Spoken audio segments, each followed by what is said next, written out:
Welcome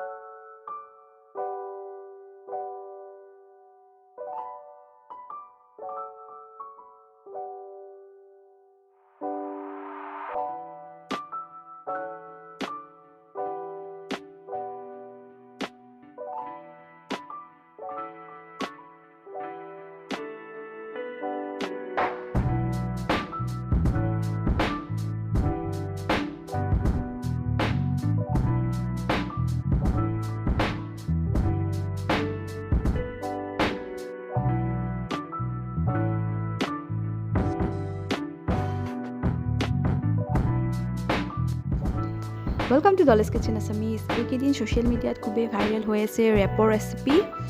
ৰেপটো আচলতে টৰ্টিলা শ্বীটৰ সৈতে readymade টৰ্টিলা sheet কিনিবলৈ পায়, তাতে বনায়। মই আজি ৰুটিৰ সৈতে বনাবলৈ দেখুৱাম। প্ৰথমতে আমি এটা মিক্স শুকান ভাজি বনাই ল'ম। তাৰ বাবে মই এটা কেৰাহীত ডাঙৰ চামুচেৰে 2 চামুচ তেল গৰম হ'বলৈ দি এটা মিহিকৈ কাটি লোৱা পিঁয়াজ ভাজি লৈছোঁ। পিঁয়াজটোৰ কেঁচা ভাৱখিনি নাইকিয়া হোৱাৰ পিছত ইয়াত ডাঙৰ আলু এটা সৰু সৰু টুকুৰাকৈ কাটি লৈছোঁ, সেইখিনি দি দিছোঁ। তাৰপিছত অকণমান লৰাই দি ইয়াক ঢাকোন লগাই দিম। প্ৰায় 1 মিনিটমান সময় ঢাকোন লগাই দিছোঁ। তাৰপিছত ঢাকোন গুচাই ইয়াত এতিয়া মই কেঁচা জলকীয়া দিছোঁ 2টা। তাৰপিছত ইয়াত কেঁচা মটৰ বাকলি এৰুৱাই লৈছিলোঁ, সেইখিনি দি দিছোঁ। তাৰপিছত ভালদৰে এবাৰ লৰাই দিছোঁ আৰু ইয়াত দিছোঁ মই নিমখ, হালধি গুড়ি, এয়া জিৰা গুড়ি, তাৰপিছত অকণমান দিছোঁ ধনিয়া গুড়ি আৰু এয়া জলকীয়া গুড়ি। ভালদৰে লৰাই দিছোঁ। অকণমান সাৱধানে লৰাব, তলৰ পিনে মছলাবোৰ লাগি যাব পাৰে।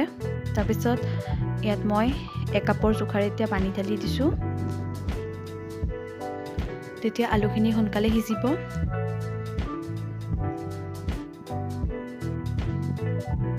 ইয়াক আৰু ঢাকনি লগাই 2 মিনিটমান সময় ৰাখি দিছোঁ। 2 মিনিট পিছত যেতিয়া পানীখিনি শুকাই গৈছে, তেতিয়া মই আলুখিনি সিজিছে নে নাই এবাৰ চেক কৰি চাইছোঁ। আলুখিনি সিজি যোৱাত এনেকৈ হেতাৰে ভাঙি ভাঙি দিছোঁ। তেতিয়া আমাৰ শুকান ভাজিটো খাবলৈ অকণমান ভাল লাগিব। আৰু ইয়াৰ একেবাৰে পানীখিনি শুকুৱাই যোৱাত, ভাজিটো একেবাৰে শুকান হোৱাত ইয়াক আমি নমাই থৈছোঁ। এতিয়া মই আটাটো মঠি লৈছোঁ আগতে।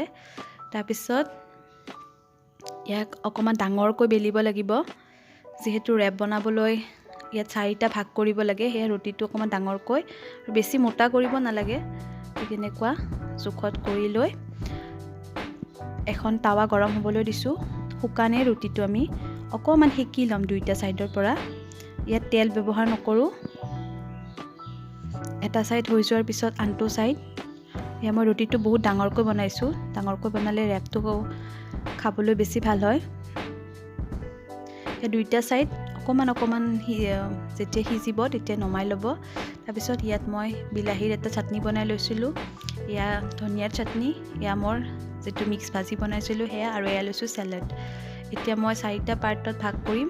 তাৰ বাবে ৰুটিখন এনেকৈ সমানে চাপি লৈ ইয়াক এটা ছাইড কাটি ল'ব। কেঁচিৰ সহায়তো কাটিব পাৰে, মই চুৰিৰ সহায়তে কাটি ল'লোঁ। এনেকৈ এটা ছাইড কাটি ল'লে যাতে সমানে 4টা ভাগ কৰিব পাৰি, ঠিক তেনেকুৱাকৈ কাটি ল'লে হ'ল। এটা ভাগত দিলোঁ মই আলু আৰু মটৰৰ যিটো শুকান ভাজি বনাইছিলোঁ সেইখিনি।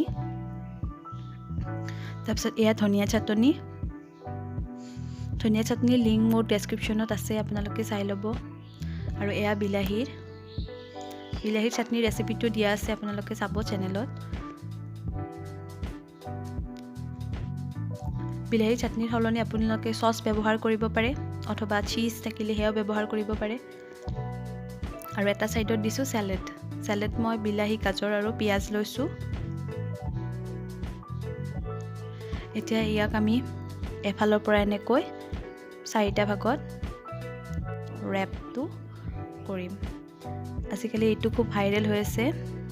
এনেকৈ খুব সহজতে ব্ৰেকফাষ্ট হিচাপে খাব পাৰে, অথবা টিফিনতো মই আকৌ এখন বনাই দেখুৱাইছোঁ। এনেকৈ 4টা ভাগত ভগাই লৈ ইয়াক একফালৰ পৰা ফ'ল্ড কৰি যাব। এইটো পদ্ধতিত বনালে দেখিবলৈ খুব ধুনীয়া হয়। ৰঙীন আমাৰ ৰেপ তৈয়াৰ হৈ গ'ল। আৰু এতিয়া ইয়াক অকণমান সেকিব লাগিব। তাৰ বাবে মই অকণমান তেল লৈছোঁ টাৱা এখনত, আৰু ইয়াক 2টা ছাইডৰ পৰা অকণমান প্ৰায় 1 মিনিটমান সময়কৈ ইয়াক সেকি ল'ব লাগিব। এতিয়া দেখিবলৈ যিদৰে খুব ধুনীয়া, ইয়াক খাবলৈও খুব সোৱাদ লাগে। এটা ছাইড হৈ যোৱাৰ পিছত আনটো ছাইড মই দিছোঁ ইয়াক সেকিবলৈ। অকণমান সাৱধানে দিব, ভিতৰৰ যিবোৰ ষ্টাফিং আছে সেইবোৰ নহ'লে ওলাই যাব পাৰে। তো আপোনালোকে এনেকৈ ৰুটিৰ সহায়ত ৰেপ বনাই খাবচোন, আৰু মোৰ কমেণ্ট ছেকশ্যনত জনাব ভিডিঅ'টো চাই কেনে পাইছে। যদি ভিডিঅ'বোৰ চাই ভাল পাইছে তেতিয়াহ'লে প্লিজ চেনেলটো ছাবস্ক্ৰাইব কৰিব, আৰু মোৰ প্লে'লিষ্টবোৰ চেক কৰিব, তাত নতুন নতুন ৰেচিপিবোৰ দিয়া হৈ আছে। ধন্যবাদ।